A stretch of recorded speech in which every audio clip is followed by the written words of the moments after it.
despite the loss, there was an outpouring of support from fans afterwards, especially for Marcus Rashford, Jadon Sancho and Bukayo Saka, because of their missed penalties. Well, joining us now, former England manager Sam Allardyce and former England football players Peter Shilton and Luther Blissett. It is fantastic to see you all this morning. Morning. Luther Blissett, just tell us how hard it is, or you can imagine it must have been, for those players last night. The world of expectation on their shoulders. The sheer joy of that early goal within 2 minutes. And then the game just kind of ran away from them in the second half. And then it ends up at penalties. I mean, what were your emotions as you watched? I think my emotions are exactly what the players were. I've been looking forward to this game ever since the tournament started back, I think, on the 26th of June. And every game, every week, every day that's gone by, I've just enjoyed it immensely. It's been an amazing tournament for us, and I think just for football, because we've all gone through a year or more, which has been just awful, where we've lost loved ones and seen friends and family suffer in many ways. And for me, this England team has reminded us that when we're all together and we're all enjoying something that, you know, we all like and doing something, it's just an amazing thing. So I loved it, and I was with some people yesterday watching the game in a pub opposite the Watford football ground, and the emotions that I felt, and I'm sure the players felt, everyone in there went through the entire thing. That is what you do when you really love something, and you know it's going to be that roller coaster ride which goes up and down. And even, you know, when that final one went in, I think everyone felt for those players that missed the penalties, because unfortunately it's part of what the game is about. It's not only about winning, it's about the journey, and it's about bringing people with you. And one thing they did do and have done is bring the nation together, apart from the idiots that have gone online and abused the players for doing what they do. Because I would ask the question, all these people that abuse footballers and whatever after a game if they've missed a penalty, they should think that they're doing their work like they would do when they go 9 to 5 to work. We make mistakes. Our mistakes are in public. They make mistakes. Nobody abuses them about it. They should maybe just have a little think of that. I don't think we can expect them to think, because, quite frankly, I don't think they've got the grey matter to think with. We've just got to come after them and shut them down and drag them into the daylight and name and shame them. Let's talk about some positives here. Peter Shilton as a keeper. What about Pickford? I mean, across the tournament, let alone last night in the penalty shootout, and he was remarkable, wasn't he? What a keeper. Yeah, of course, Jordan's he's done his job very well. I think, you know, he hasn't been what I call tremendously overworked, but what he's had to do is done very well. And I feel for Jordan, to be fair, because when you save 2 penalties, you don't really expect to be on the losing side.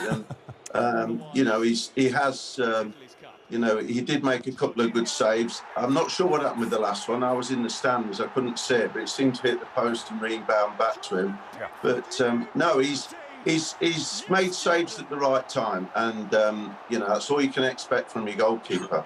Just talk to us about you. I mean, obviously, you've been there in his position at a World Cup. What is the pressure like for the goalie? Because actually, all the pressure really is on the people taking the penalties, isn't it? Because you're not expected to save them. But what is it like when you're standing? Are you making eye contact? Are you trying to work out which way they're going to go? Are you waiting for them? What's the strategy, do you think, that Jordan was following? Well, I think every goalkeeper's got his own ideas about it. You know, I remember in 1990, I only faced 4 penalties, and although I guessed the right way, everyone was a terrific penalty. And sometimes you need that little bit of luck, and sometimes you need the penalty to give you a bit of a chance.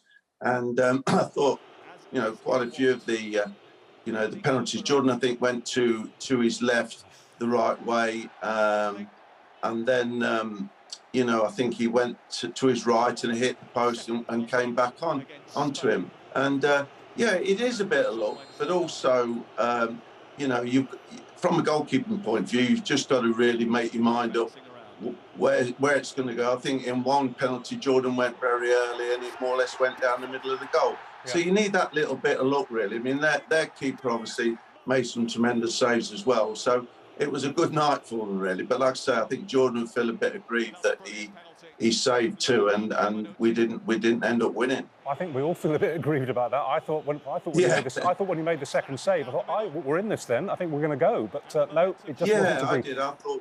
I did.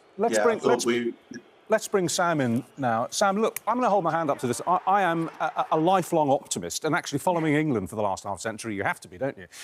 But optimism and faith took us almost all the way.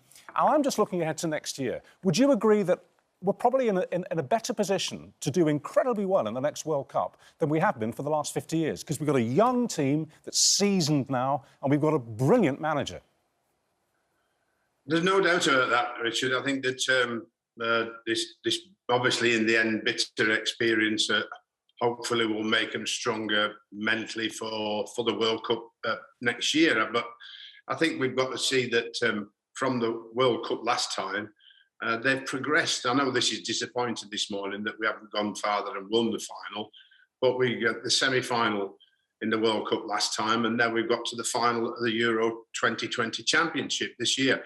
So there is plenty and lots of positives. I mean, you know, everything that went England's way was done in the right manner, with the way they approached the tournament, the tactics, the selection of the side with Gareth and his team, and obviously the players united together behind the manager and supporting each other all the way through the tournament, and none more so than we saw the support to the players who missed the penalties last night, not just the manager, but all the players saying to them and putting their arms around them and comforting them, which was great to see.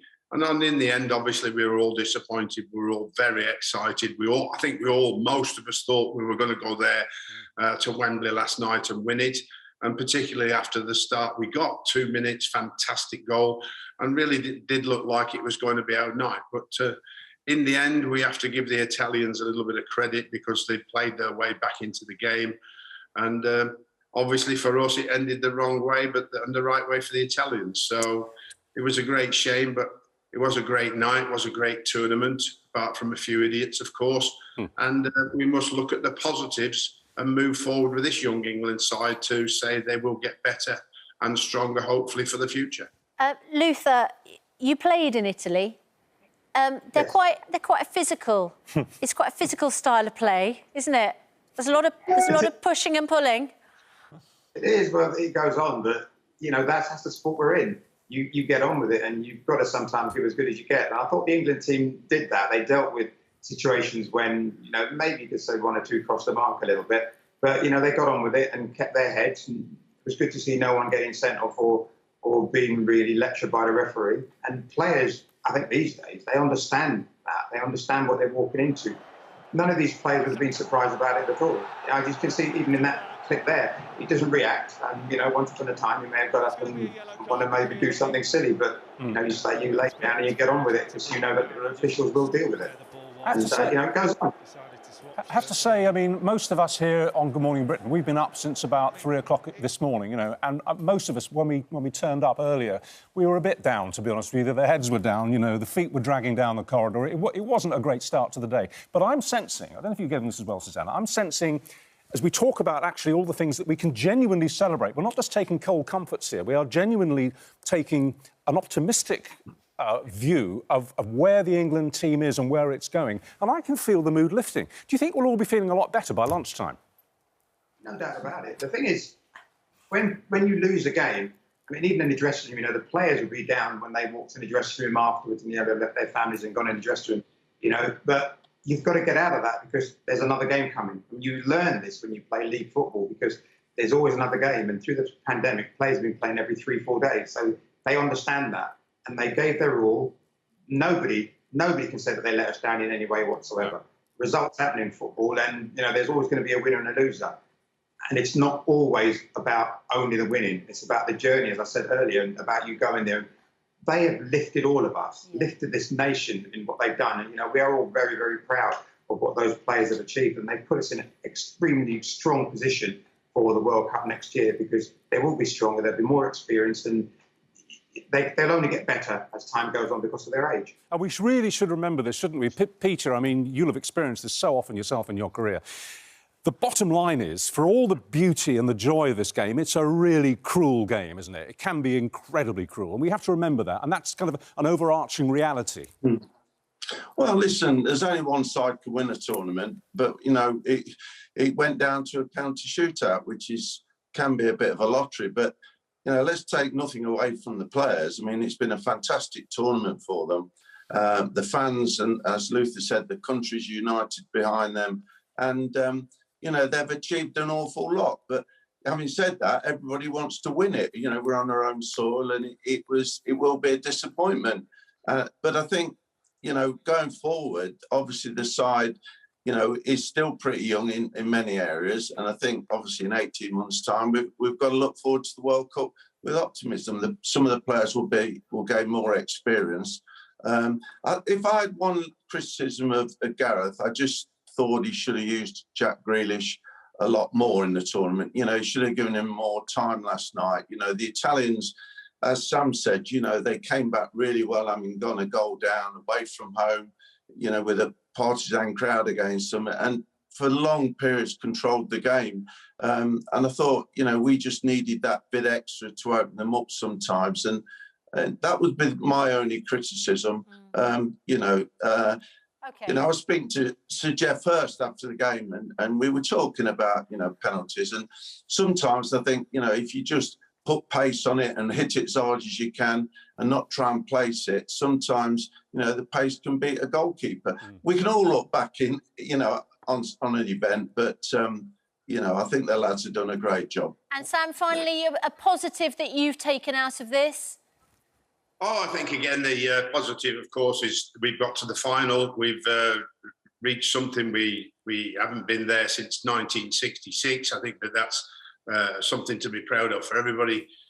Get over the disappointment and look at the positives. And I think that the review Gareth and his staff will take those reviews, will note them down for next time. And hopefully the players will get stronger mentally from this. So when it's called upon next time and when we get to the World Cup next year, we'll be better equipped to try and go even farther and get to the final again and win it. So, you know, we've got to keep your head up. That's everybody's saying.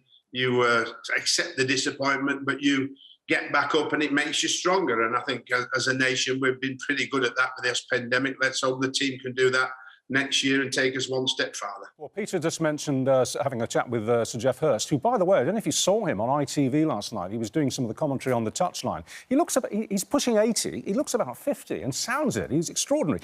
I'm delighted to say he's in a car as we speak, and he's coming in here. And personally, I've never met him, and he's been my hero since I was 10, since 1966. Brilliant. I just cannot wait to shake his hand. So Sir Jeff Hurst coming in. Thanks, you guys. You're helping to lift the spirits. We're getting our mojo back.